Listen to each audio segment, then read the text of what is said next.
اور جس کے لیے نفرت لیے بیٹھی تھی وہ فوت ہو چکا تھا. تو جب میرے پاس آئی انہوں نے گلے شکوے کیے تو میں نے کہا کہ حضرت واصف علی واصف رحمۃ اللہ علیہ ارشاد فرماتے ہیں کہ اگر اللہ قیامت کے دن تم سے پوچھے کہ پہلے کس کو جنت میں بھیجوں تو تم نے اس کا نام لینا ہے جس کو تم نے جہنم میں بھیجنا. ایک مہینے بعد جب لوٹ کے آئیں تو انسان بدل چکا تھا, چہرے پہ رونق, آنکھوں میں نور. تو مجھے کہتی ہیں کہ ڈاکٹر وسیم جب میں یہاں سے اٹھ کے گئی پہلے تو میں گھر کی طرف جا رہی تھی, مجھے آپ کی بات ہضم نہیں ہوئی, لیکن پھر میں نے گاڑی موڑی اور میں قبرستان چلی گئی اور میں اس کی قبر کے سامنے کھڑے ہو کے میں نے کہا کہ جو تو نے میرے ساتھ کیا معافی کے قابل نہیں ہے, لیکن جا تجھے اللہ کی رضا کے لیے معاف کرتی ہوں. اور کہتی ہیں کہ اس رات میں اتنی میٹھی نیند سوئی کہ مجھے دوائی لینے کی ضرورت بھی نہیں پڑی. یہ جو نفرت ہے نا, ظرف دکھانا ہے, اور اتنی کوئی بڑی بات ہے ہی نہیں. مقصد بندہ ہے تو نتیجہ بھی بندہ ہے, مقصد اللہ ہے تو نتیجہ بھی اللہ ہے. تو سب سے پہلے تو ہم نے اپنی توقعات کو مومن کرنا ہے, زندگی مومن ہو ہی جائے گی. اصل میں ہماری توقعات مومن نہیں ہو رہی, ہم نے ایکسپیکٹیشنز اتنی بڑھا دی ہیں, ہر کسی سے ہم توقعات رکھتے ہیں سوائے اللہ کے. تو اپنا گھر, اپنی تنہائی, اپنی قبر, اسی کے اوپر فوکس کریں. ہر انسان سے اس کا اپنا پوچھا جائے گا. جس شوہر کو اپنی بیوی میں صرف برائیاں نظر آ رہی ہیں اصل میں اس کو اپنی تمام برائیاں اپنی بیوی میں نظر آ رہی ہیں. اچھے شوہر کو اپنی بیوی اچھی لگے گی, برے شوہر کو اپنی بیوی برے لگے گی. اب بتاؤ بیوی اچھی لگتی ہے یا بری لگتی ہے؟ یعنی کہ سارا کا سارا فوکس ادھر کر دی, جھگڑا ہی نہیں کرنے دیتے, سارے جھگڑے ختم کر دیے الحمدللہ. جھگڑا جو ہے نا وہ دو بندوں کا نام ہے, صلح ایک بندے کا نام. ابھی ریسنٹلی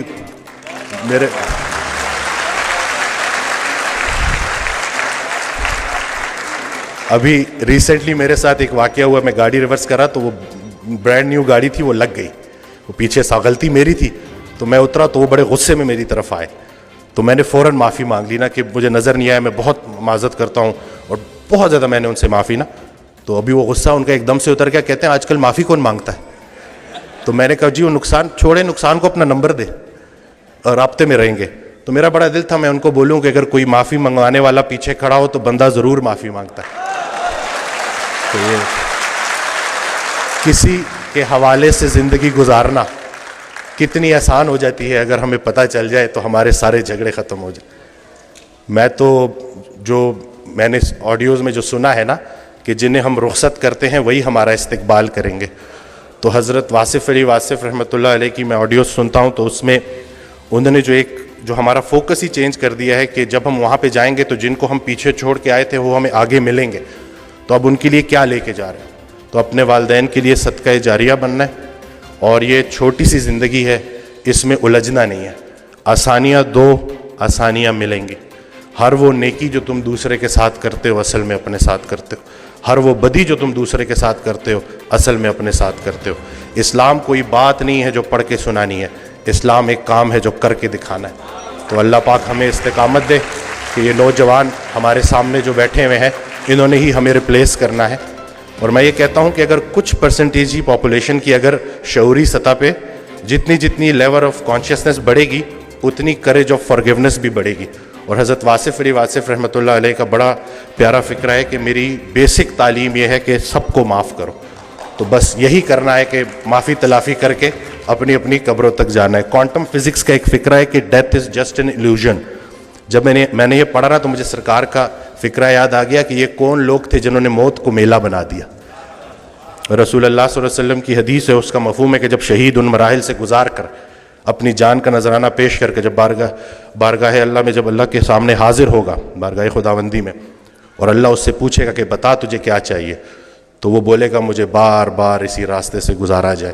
کہ یہ جو ہم زندگی گزار رہے ہیں زندگی کو نہیں سمجھ سکے تو ہم موت کو کیسے سمجھیں گے؟ ہو سکتا ہے جسے ہم موت کہہ رہے ہوں عین زندگی ہو, بلکہ حقیقتاً زندگی ہی ہے. سارے چیک ادھر کیش نہیں کرانے, کچھ آگے کے لیے بھی چھوڑ دو. تو بس یہ ہے کہ بزنس نہیں کرنا, خدمت کرنی ہے. اور ایک جو بڑی پیاری بات کہ ہر رات سونے سے پہلے خود سے پوچھو کہ لوگوں کو استعمال کر رہے ہو یا لوگوں کی خدمت کر رہے ہو. اس کا جواب تم خود دو گے. ہر وہ دن ڈے ٹو ڈے چلنا ہے, مومن ڈے ٹو ڈے چلتا ہے.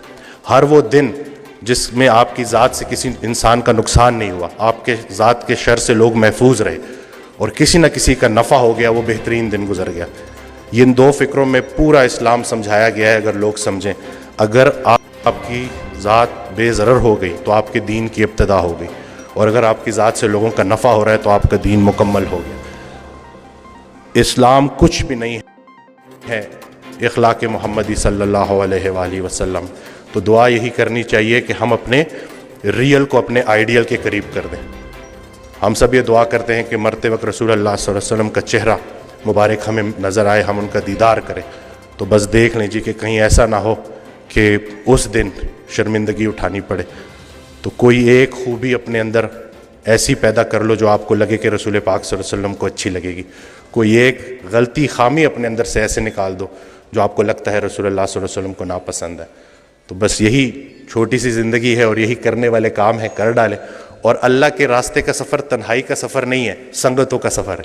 تو یہ جتنے بھی لوگ ہیں الحمدللہ, یہ ایک اور حدیث قدسی ہے, اس کا مفہوم ہے کہ جب چند لوگ, اللہ تعالیٰ ارشاد فرماتا ہے کہ جب چند لوگ خالصتاً میری رضا کے لیے کسی جگہ اکٹھے ہوتے ہیں اور میرا ذکر کرتے ہیں, تو جب بھی وہ اس محفل سے اٹھتے ہیں تو میں ان کے گناہوں کو نیکیوں میں کنورٹ کر چکا ہوں. تو ہماری بڑی مہربانی ہے کہ حضرت واصف علی واصف رحمۃ اللہ علیہ کے چاہنے والے ہمیں مل ہی جاتے ہیں. اور یہ اس دن بھی ایک خاتون آئی, کہتی ہیں آپ کی ساری باتیں ایک طرف, جب آپ کی کلپ میں آپ حضرت بولتے ہیں نا تو ہمارا پورا خاندان الرٹ ہو جاتا ہے کہ اب کوئی بڑی بات آنے والی ہے. تو اس میں ہمارا کچھ کمال نہیں ہے, میں کچھ نہیں کر رہا, اپنے محسن کے احسانات بیان کر رہا ہوں, اور یہی میری زندگی کا مقصد ہے اور مرکز بھی یہی ہے. آپ سب کا شکریہ کہ آپ نے مجھے سنا. اللہ پاک ہماری استقامت قائم رکھے اور محبتیں بھی قائم رکھے. اور ایک چھوٹی سی کوشش ہم نے کی ہے, ایک بک کمپائل کی ہے اینگزائٹی ڈپریشن کے لوگوں کی سے گزرنے والے پیشنٹس کے لیے, کہ جو مجموعہ ہے قرآن پاک کی آیات کا, احادیث مبارکہ کا, اور حضرت واصف علی واصف رحمۃ اللہ کے جو فرمودات ہیں ان کا.